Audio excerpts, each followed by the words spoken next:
السلام علیکم ورحمۃ اللہ وبرکاتہ۔ میری شادی ایک نہایت ہینڈسم امیر زادے سے ہوئی تھی۔ میرا شوہر بالکل میرے سپنوں کے شہزادے جیسا تھا، گورا چٹھا، جو ہر ایک لڑکی کی خواہش ہو کہ ایسا جوان اس کا شوہر ہو۔ مگر وہ کہتے ہیں نا، قسمت میں کیا لکھا ہوتا ہے وہ تو رب ہی جانے۔ ایسا ہی کچھ میرے ساتھ ہوا تھا۔ میرا شوہر ماں باپ کا اکلوتا بیٹا تھا اور امیر زادہ بگڑا ہوا۔ چلیں شروع کرتے ہیں آج کی سبق آموز کہانی، جسے سن کر آپ سبھی کے دل دھڑک جائیں گے کہ کس طرح سے حسن کی تذلیل کی گئی۔ میرا نام کوثر بطول ہے۔ میں ایک حسین و جمیل مگر غریب خاندان سے تعلق رکھتی تھی۔ مجھے کوئی بھی ایک بار نظر اٹھا کر دیکھ لیتا تو مڑ کر ضرور دیکھتا۔ میری امی جان نے ہمیشہ یہی کہا تھا کہ تمہیں کوئی شہزادہ ہی بیاہنے آئے گا۔ ان کی بات سن کر میں ہنس کر کہتی تھی، امی جان، ان ٹوٹی پھوٹی گلیوں میں، ان کچے خستہ حال مکانوں میں لڑکیوں کو بیاہنے شہزادے نہیں بلکہ پکی عمر کے مرد آتے ہیں، جو اپنی زندگی کو رنگین بنانے کے لیے عورت کے خوابوں کے سارے رنگ چرا لیتے ہیں۔ ساری حقیقت جاننے کے باوجود بھی کہیں نہ کہیں کوئی امید تو تھی ہی دل میں۔ تبھی تو چپکے چپکے کسی راج کمار کے سپنے دیکھنے لگ گئی۔ اللہ کی کرنی یہ ہوئی کہ کوئی رشتے والی نسرین بوا نہ جانے شہزادہ کہاں سے پکڑ لائیں۔ رشتہ لایا گیا، بات پکی ہو گئی اور میں رخصت ہو کر اپنے شوہر کے گھر آ گئی۔ میرا شوہر بھی حسین تھا اور امیر بھی۔ انہی دو چیزوں میں کہ میں نے ہمیشہ خواہش کی تھی۔ مجھے معلوم ہی نہیں تھا کہ خوشگوار زندگی گزارنے کے لیے مرد میں ایک تیسری چیز بھی ہونی چاہیے، اعتبار۔ لیکن جب پتہ چلا تب تک بہت دیر ہو چکی تھی۔ میں خوبصورتی کی مورت دلہن بنی بیٹھی ہوئی تھی۔ میں نے ہمیشہ اپنے حسن پر بہت زیادہ مان کیا تھا، مگر میں نہیں جانتی تھی کہ یہی حسن میرا امتحان بن جائے گا۔ میرا شوہر کمرے میں داخل ہوا۔ وہ پورے کمرے کے چکر کاٹتا رہا۔ اس کی وجہ میں سمجھنے سے قاصر تھی۔ پھر وہ میرے پاس آ کر بیٹھ گیا اور بولا، کوثر، تم تو بہت زیادہ حسین و جمیل ہو۔ اپنے شوہر کی بات سن کر میں مکمل طور پر خوش بھی نہ ہو پائی تھی کہ اگلی بات سن کر میرے پیروں تلے سے زمین کھسک گئی۔ وہ بولا، تم جانتی ہو مجھے حسین چہروں سے بہت سخت نفرت ہے۔ چلو اٹھو، منہ ہاتھ دھو کر آؤ، یہ میک اپ اتارو اپنے چہرے سے۔ میں باتھ روم میں جا کر بہت زیادہ روئی تھی۔ اتنا روئی تھی کہ آنکھیں سوج گئی تھی۔ جب میں باہر آئی تو میرا شوہر میرا ہی منتظر تھا۔ وہ اٹھ کر میرے پاس آیا، میری تھوڑی ہاتھ میں پکڑ کر چہرہ اوپر کو اٹھایا اور بولا، بہت رو کر آئی ہو تم، لگتا ہے کہ پیچھے رہ جانے والے آشنا یاد آ رہے ہیں۔ اس کی بات سن کر میں گنگ ہو گئی تھی۔ میں اپنی صفائی میں کچھ نہ بولی تھی۔ پھر تو یہ معمول ہی بن گیا تھا۔ میرا شوہر سارا دن مجھ میں عیب تلاش کرتا رہتا۔ جب وہ آفس جاتا تو حارث کی خالہ زاد کزن سمیرہ میرے پیچھے پڑی رہتی۔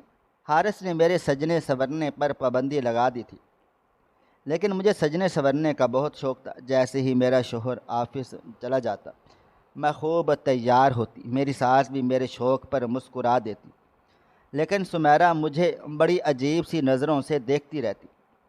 میں بھی اس کو جلانے کی خاطر خوب شوخ رنگ پہن کر اس کے سامنے آتی۔ ایک دن میں معمول کے مطابق تیار ہو رہی تھی کہ حارث آفس سے جلدی لوٹ آیا۔ میرے تو اوسان ہی خطا ہو گئے تھے۔ مجھے یوں سجا سنورا دیکھ کر حارث تو جیسے پاگل ہی ہو گیا تھا۔ اس نے پورے گھر کی تلاشی لی، کچن، باتھ روم، سٹور روم، یہاں تک کہ چھت بھی دیکھ لی۔ پھر ہمارے بیڈ روم میں گھس کر بیڈ کے نیچے دروازوں کے پیچھے کچھ تلاش کرتے رہے۔ میں نے تنگ آ کر پوچھ ہی لیا کہ کس چیز کو ڈھونڈ رہے ہو۔ وہ چلا کر بولے، تمہارے آشنا کو۔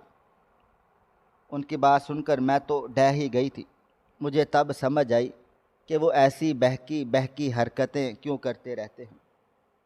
انہیں تو شک کی بیماری تھی۔ میں نے سمیرہ کی جانب دیکھا تو وہ بڑے مزے سے مسکرا رہی تھی۔ میں جان گئی تھی کہ اس سب کے پیچھے سمیرہ کا ہاتھ لازمی ہے۔ میں نے رو رو کر انہیں اپنی شرافت کا یقین دلایا، مگر وہ میری ایک نہ سنتے۔ وہ اکثر مجھے کہتے کہ تم تو اتنی حسین و جمیل ہو، نہ جانے کتنوں کو پیچھے لگایا ہوا ہو۔ یعنی میرا حسن ہی میری سزا تھا۔ اگر میں ایک عام سی صورت سی لڑکی ہوتی تو شاید حارث مجھ پر کبھی شک نہ کرتے۔ حارث نے میرے لمبے ناخن کٹوا دیے، مجھے 2 رنگ پہننے کی اجازت دی تھی۔ سفید اور سیاہ میرے بننے سنورنے سے لے کر ڈھنگ کے کپڑے پہننے اور اوڑھنے تک پابندی لگ چکی تھی۔ میں چپکے روتی رہتی۔ امی جان کا گھر، پرانا محلہ، سب کچھ بہت یاد آتا تھا، لیکن میں نے بھی قسم کھا رکھی تھی کہ اپنے شوہر کو اپنی بے گناہی کا یقین دلا کر ہی رہوں گی۔ میں نے خود کو حارث کے رنگوں میں ڈھال لیا تھا۔ ہماری شادی کے بعد سے اتنے عجیب واقعات ہوئے تھے کہ ہم ایک دوسرے کو سمجھ ہی نہ سکے۔ مجھے حارث کی روٹین کے بارے میں کچھ بھی معلوم نہیں تھا کہ وہ کدھر جاتا ہے، کہاں رہتا ہے، 2 دن گھر کیوں نہیں آتا، اور پھر اچانک سے آ کر مجھ پر حملہ کر دیتا ہے۔ سمیرہ مجھ سے اتنی نفرت کیوں کرتی ہے؟ مجھے کچھ بھی تو معلوم نہیں تھا۔ ایک دن حارث کو گھر سے گئے ہوئے تیسرا دن تھا۔ میں ان کے لیے پریشان پھر رہی تھی جب اچانک اس کا ایک دوست ہمارے گھر آ گیا۔ اس نے مجھے دروازے پر ہی بتا دیا تھا کہ حارث نے آپ کے لیے ایک پیغام بھیجا ہے۔ میں نے اس کو گھر بلا لیا۔ حارث نے مجھے کہا کہ میں اس کا پیغام سن لوں، تب تک وہ چائے بنا دے گی۔ میں نے دل میں شکر ادا کر دیا کہ سمیرہ کو مجھ پر رحم تو آیا۔ ہم دونوں صوفے پر بیٹھ گئے۔ دیکھتے ہی دیکھتے حارث کے دوست نے میرا ہاتھ پکڑ لیا اور دست درازی کرنے کی کوشش کرنے لگا۔ میں نے سمیرہ کو مدد کے لیے آوازیں دی، مگر وہ نہ آئی۔ تبھی ایک مردانہ آواز آئی، کوثر تم، آج تو میں تمہیں زندہ بھی نہیں چھوڑوں گا۔ حارث کو دیکھ کر میں گھبرا گئی تھی۔ اس کا دوست تو باہر بھاگ گیا تھا، لیکن میں حارث کے ہتھے چڑھ گئی تھی۔ اس نے مجھے حیوانوں کی طرح مارنا پیٹنا شروع کر ڈالا تھا۔ تم میرے ہی دوست کے ساتھ اپنا منہ کالا کر رہی تھی، تمہیں ذرا شرم ہی نہیں آئی؟ آج تو میں تمہیں مار کر ہی چھوڑوں گا۔ حارث نے میرا گلا دبانا شروع کر دیا۔ حارث رکو، یہ تم کیا کرنے جا رہے ہو؟ بیرونی دروازے سے داخل ہوتی میری سانس جلدی سے آگے بڑھی تھی۔ اس نے مجھے حارث کے چنگل سے باہر نکالا تھا۔ سمیرہ بھی آنٹی کے ساتھ باہر سے آئی تھی۔ حارث زور زور سے چلا رہا تھا کہ امی، یہ میرا منہ کالا کر رہی تھی۔ میں نے جھٹ سے سارا ماجرا سنا دیا۔ یہ بھی بتا دیا کہ میں اور سمیرہ دونوں گھر میں موجود تھی، میں اکیلی نہیں تھی۔ سمیرہ تو اچھل ہی پڑی، تم پاگل تو نہیں ہو؟ میں اور آنٹی تو شاپنگ پر گئی تھی۔ آنٹی بھی خاموش رہی۔ میں نے دہائی دی، آنٹی سچ بول دے کہ سمیرہ آپ کے ساتھ نہیں گئی تھی۔ مگر آنٹی نے چپ کا روزہ نہ توڑا۔ میں حیران کھڑی ان کے مکر و فریب والے چہرے دیکھتی رہ گئی تھی۔ حارث مجھے جان سے مار دینا چاہتا تھا، جبکہ آنٹی نے اسے مشورہ دیا تھا کہ مارنے کی بجائے کوثر کو گنجا کر دو، نہ سر پر بال ہوں گے اور نہ ہی کوئی اس کی جانب متوجہ ہوگا۔ میں چیختی چلاتی رہ گئی، مگر سمیرہ اور آنٹی نے مجھے مضبوطی سے پکڑا ہوا تھا، جبکہ حارث کینچی پکڑے مجھے بے دردی سے گنجا کر رہا تھا۔ میرے بال کاٹ کر وہ مجھے لاؤنج میں پھینک کر اپنے اپنے کمروں میں چل دیے تھے، وہیں روتے سسکتے نہ جانے کب میری آنکھ لگ گئی تھی۔ مجھے کچھ خبر بھی نہ ہوئی۔ رات ڈھلے میں ہوش میں آئی۔ میں لٹھی پھٹی سی اٹھ کر اپنے کمرے کی جانب بڑھ گئی تھی، لیکن کمرے سے سمیرہ اور حارث کی آتی آوازوں نے میرے قدم تھام سے لیے تھے۔ حارث، میں تو پہلے ہی دن سے تمہیں کہہ رہی ہوں کہ اس لڑکی کا اعتبار نہیں کرنا، وہ لڑکی اچھے کردار کی مالک نہیں ہے۔ مجھے سمیرہ کی باتوں سے عجیب سی وحشت ہوئی تھی۔ وہ میرا گھر اجاڑنا چاہتی تھی۔ میں خاموشی سے واپس پلٹ آئی۔ مجھے معلوم ہو چکا تھا کہ اس گھر میں میرے خلاف بہت بڑی سازش ہو رہی ہے، مگر کیا؟ یہ میں جاننے سے قاصر تھی۔ میرا شوہر، سمیرہ یا آنٹی، ان تینوں میں سے میرا دشمن کون تھا؟ میں نے ان کے مکروہ چہروں سے نقاب ہٹانے کا فیصلہ کر لیا تھا۔ میں نے حارث پر کڑی نظر رکھنے لگ گئی تھی، لیکن کوئی سرا میرے ہاتھ ہی نہیں لگتا تھا۔ میں شدید ذہنی الجھن میں تھی۔ آئینہ دیکھتی تو ایسا لگتا تھا جیسے میں پاگل خانے سے بھاگی ہوئی ہوں۔ سر منڈا ہوا ہے، چہرے پر جگہ جگہ زخموں کے نشان ہیں۔ میں سارا دن روتی اور اللہ تعالیٰ سے مدد مانگتی رہتی۔ ایک دن آنٹی اور سمیرہ دونوں شاپنگ پر گئی ہوئی تھی۔ ان کے جاتے ہی میں ان کے کمروں کی تلاشی لینے کے لیے بڑھی، مگر دونوں کے روم لاک تھے۔ مجھے شدید مایوسی ہوئی، لیکن میں نے ہمت نہیں ہاری۔ میں اپنے روم میں آ کر ہر ایک چیز کا مختلف زاویوں سے جائزہ لینے لگ گئی تھی۔ کپڑوں کی الماریاں تک میں نے خالی کر ڈالی تھی۔ تجوریوں کو تالے لگے ہوئے تھے۔ دیوار میں نصب فریمز کو اتار کر دیکھ رہی تھی جب ایک بڑے سے فریم کے پیچھے سے آنٹی کی تصویر نکلی تھی۔ وہ ان کی جوانی کے دنوں کی تصویر تھی۔ ہاتھ میں ننھا سا بچہ تھا۔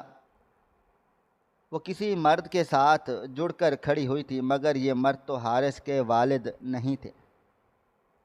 لاؤنج میں آنٹی کی تصویر جس مرد کے ساتھ لگی ہوئی تھی وہ کوئی اور تھا، اور اس تصویر کے اندر ضرور کوئی نہ کوئی راز ہوگا۔ مجھے لگا کہ میں نے وہ تصویر نہیں بلکہ بہت بڑا سراغ ڈھونڈ نکالا ہے۔ سب کچھ ویسا ہی کر کے میں نے فریم سیٹ کیا اور خود کو نارمل ظاہر کرنے لگی۔ حارث حسب معمول گھر داخل ہوا اور ہر چیز کی تلاشی لینے لگا۔ اس نے مجھ سے موبائل فون تک چھین لیا تھا۔ وہ میرا خوبرو شوہر تھا، مگر اب مجھے اس کی وجاہت سے نفرت ہونے لگ گئی تھی۔ وہ میرے پاس آ کر بیٹھتا تو میرا سانس رکنے لگتا تھا۔ بظاہر تو سب کچھ نارمل تھا۔ ایک شوہر جو تھوڑا سا شکی مزاج تھا، شک میں بیوی پر کبھی کبھار ہاتھ بھی اٹھا لیتا تھا۔ ایک ماں اور اس کی بہن کی بیٹی جو اپنے کام سے کام رکھتی، مگر سب کچھ اتنا بھی نارمل نہیں تھا جتنا نظر آتا تھا۔ پردے کے پیچھے بہت سے راز چھپے ہوئے تھے۔ یوں ہی ایک رات حارث کو پھر سے شک کا دورہ چڑھا تھا۔ اس نے مار پیٹ کر کے کمرے سے باہر نکال دیا تھا۔ میں لاؤنج میں صوفے پر آ کر لیٹ گئی تھی۔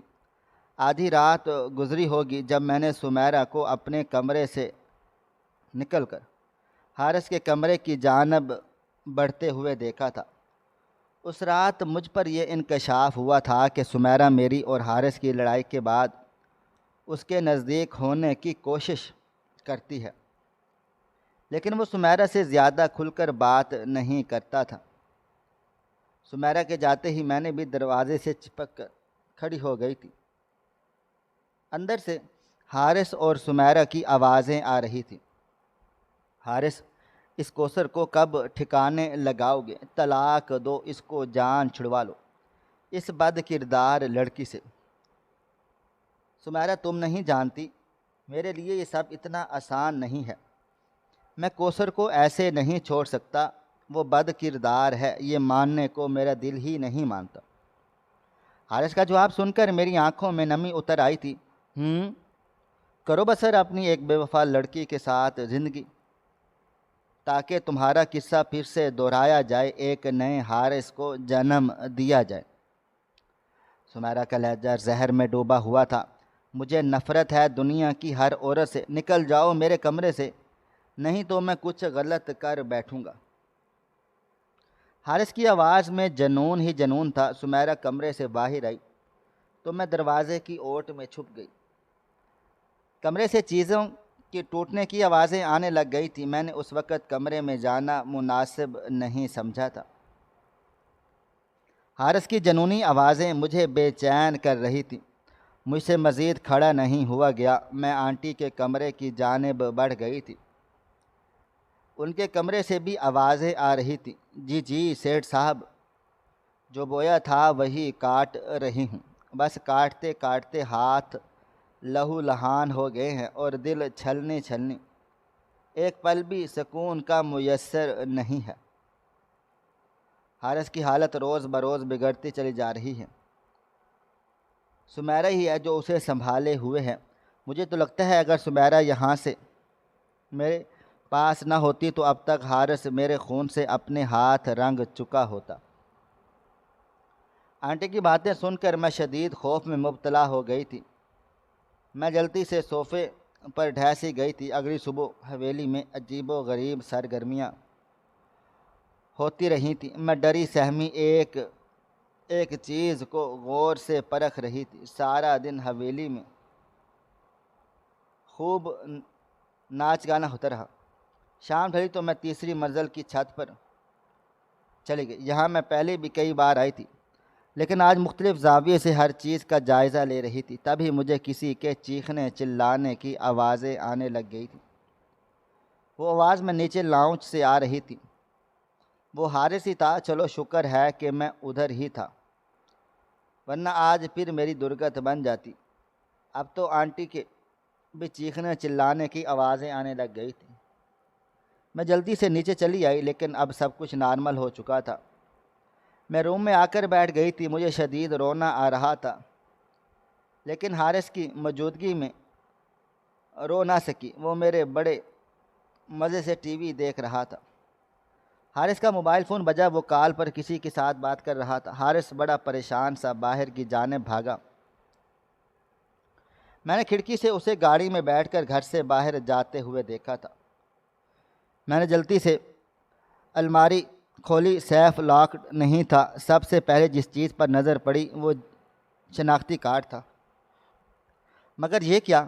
شناختی کارڈ تو حارث کا تھا، شکل بھی اسی کی تھی، مگر وہاں نام درج علی احمد تھا۔ یعنی حارث نے اپنا اصلی نام بھی سب سے چھپا کر رکھا ہوا تھا۔ وہ ایسا کیوں کر رہا تھا یہ میں نہیں جانتی تھی۔ حارث کا سیف پیسوں سے بھرا پڑا تھا، اس کے علاوہ مجھے اور کوئی سراغ نہ ملا۔ میں اتنا تو جان گئی تھی کہ حارث، سمیرہ اور آنٹی فرار ہے، لیکن ان کی حقیقت مجھ سے اب تک چھپی ہوئی تھی۔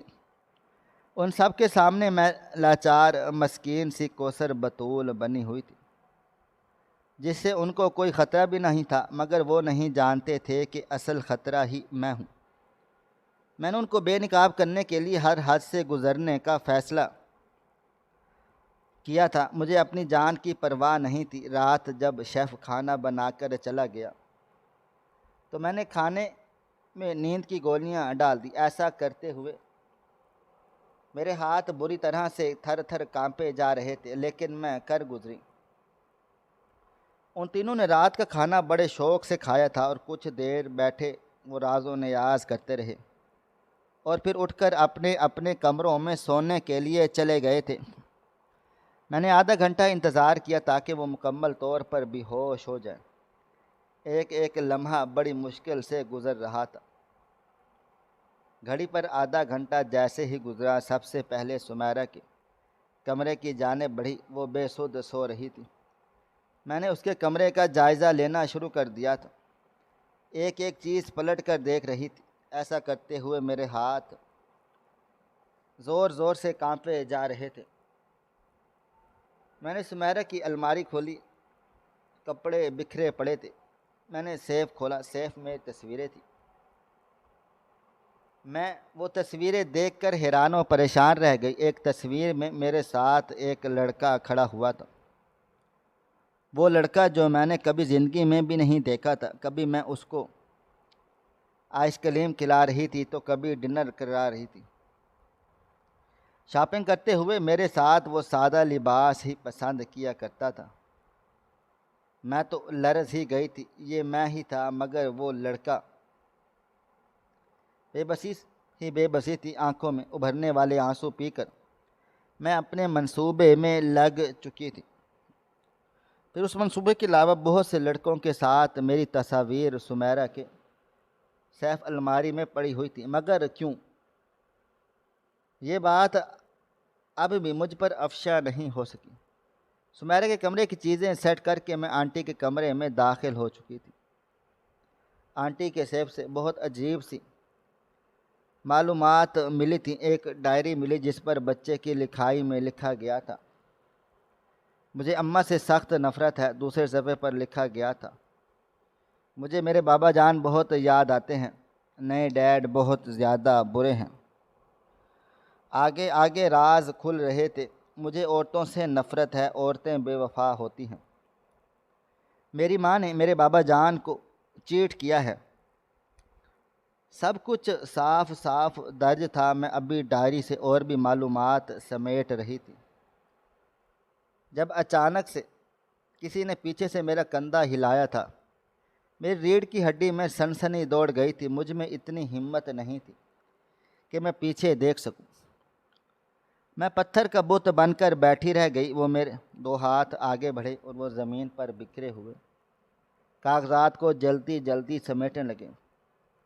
وہ ہاتھ کسی اور کے نہیں، حارث کے تھے۔ ان کا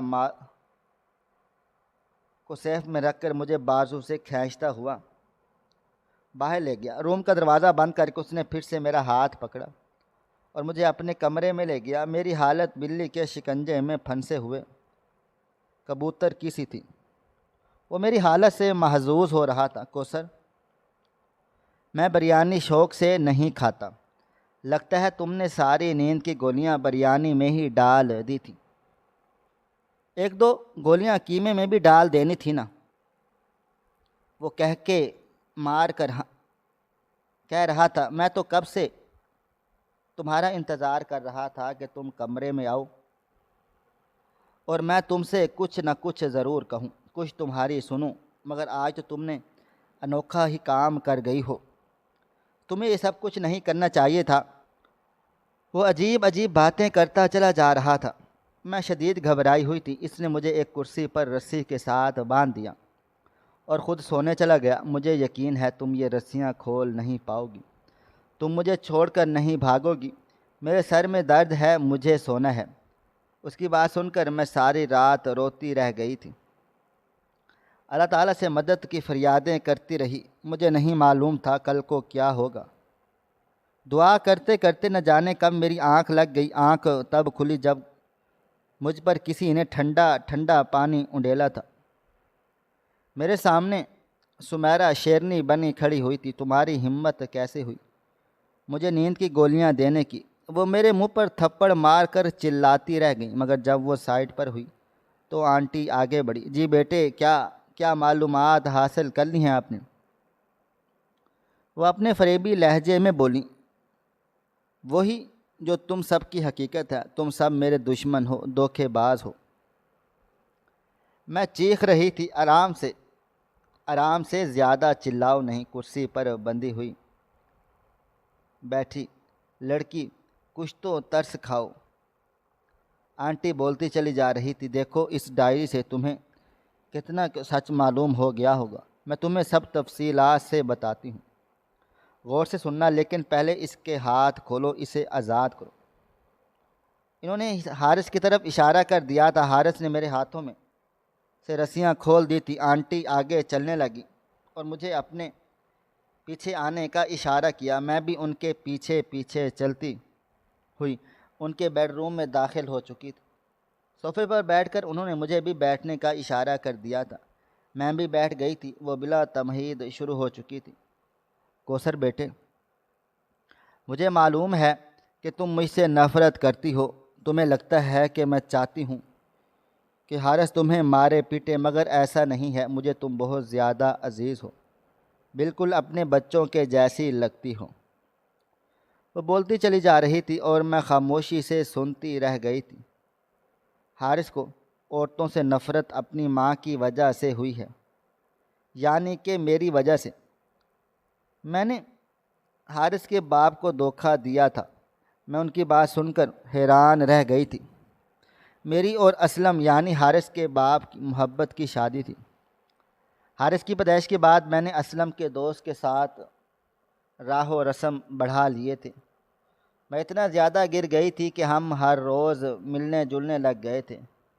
میں نے 6 سال تک اسلم کو دھوکہ دیا۔ مرد بے وفائی کو سونگ ہی لیتے ہیں۔ اسلم کو مجھ پر شک سا ہو گیا تھا، مگر کوئی سرا اس کے ہاتھ نہ لگا۔ 6 سال کی بے وفائی کے بعد میں تھک ہار گئی تھی۔ میں نے حارث کی انگلی تھامی اور اسے لے کر گھر سے بھاگ گئی۔ سیدھا اس کے دوست کے گھر گئی جہاں سال بھر میں رہی تھی۔ پھر ایک دن ہمت کر کے خلا کے نوٹس اسلم کو بھیج دیے۔ 3 دن کے بعد طلاق کے کاغذات کے ساتھ ایک خط بھی آ گیا تھا اور اس پر لکھا ہوا تھا کہ میں تمہیں کبھی بھی طلاق نہ دیتا مگر یہ تم حرام اور گناہ کی زندگی گزار رہی ہوں۔ مجھے یہ گوارا نہیں کہ اب جس کے ساتھ بھاگی ہو شادی بھی کر لینا۔ میں نے عدت پوری کی اور شادی کر لی۔ نہ جانے وہ خط کیسے حارث کے ہاتھ لگ گیا تھا۔ اس نے وہ خط پڑھ لیا۔ باپ کے الفاظ اس کے ذہن میں پیوست ہو گئے تھے۔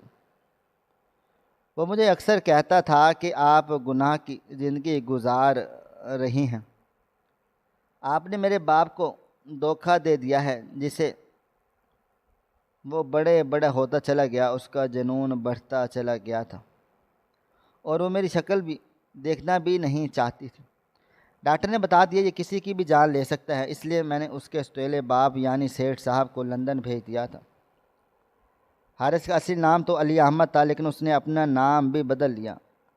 اس نام سے میرا باپ پکارتا ہے۔ مت پکارو۔ آنٹی بتائی چلی جا رہی تھی اور روتی جا رہی تھی۔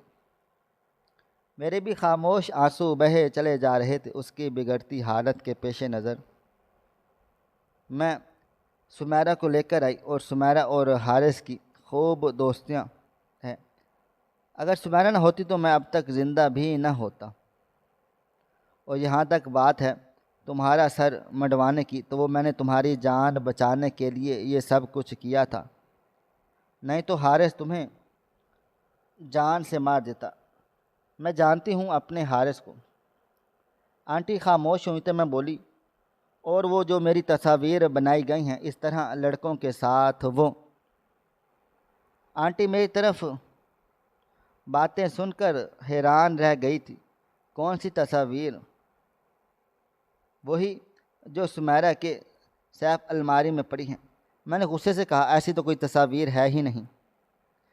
مجھے معلوم ہو چکا تھا یہ سمیرہ کی چال ہے۔ آنٹی نے سمیرہ کو بلا کر پوچھا تو وہ صاف مکر گئی، مگر سب کچھ واضح ہو چکا تھا۔ یہ سب کیا دھرا سمیرہ کا تھا، لیکن آنٹی کی آنکھوں پر اس کی محبت کی پٹی بندھی ہوئی تھی۔ جہاں تک تمہاری بات ہے کوثر، تو تمہاری شادی اس کے لیے حارث سے کی گئی تھی کیونکہ تم بہت معصوم اور حسین ہو۔ مجھے لگا تھا کہ جواد تمہیں پا کر بہت زیادہ خوش ہو جائے گا، مگر حالات مزید بگڑ گئے۔ پتہ نہیں کیوں ایسا کیا ہو گیا۔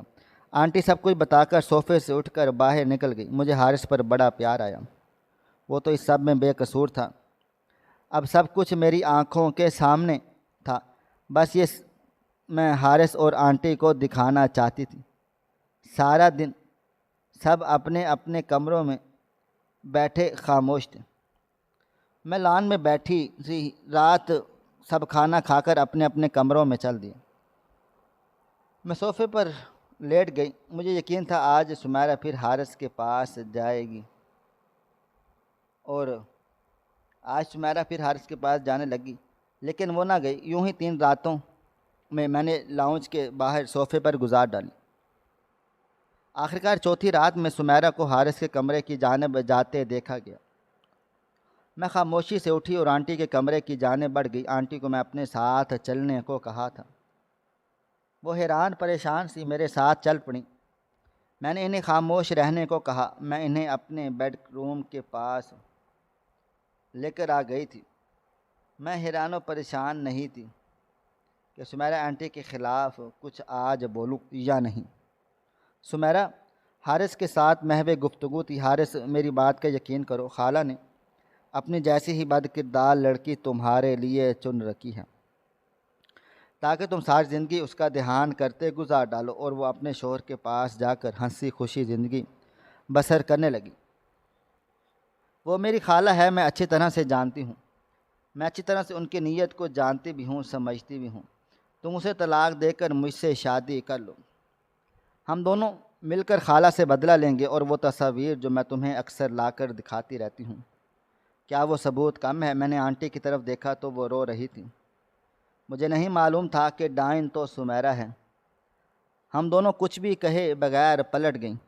صبح جیسے ہی حارث آفس چلے گئے، آنٹی نے سمیرہ کو اپنے پاس بلا لیا۔ وہ ہمیشہ کی طرح آنٹی سے چپک رہی تھی، خالہ خالہ کر رہی تھی۔ آنٹی نے اس کے منہ پر زوردار تمانچہ دے مارا۔ وہ حیران و پریشان تھی۔ آنٹی نے بس اتنا ہی کہا کہ وہ سب کچھ سن چکی ہے۔ اس کے بعد انہوں نے سمیرہ کو دھکے دے کر گھر سے نکال دیا تھا۔ حارث کو بھی آنٹی نے سمیرہ کی ساری حقیقت بتا ڈالی۔ یہ بھی بتا دیا تھا کہ وہ تصاویر نقلی ہیں، کیونکہ میں تو ایک غریب گھرانے سے تعلق رکھتی تھی۔ میں کہاں اتنے مہنگے ہوٹلوں میں گھومتی پھرتی۔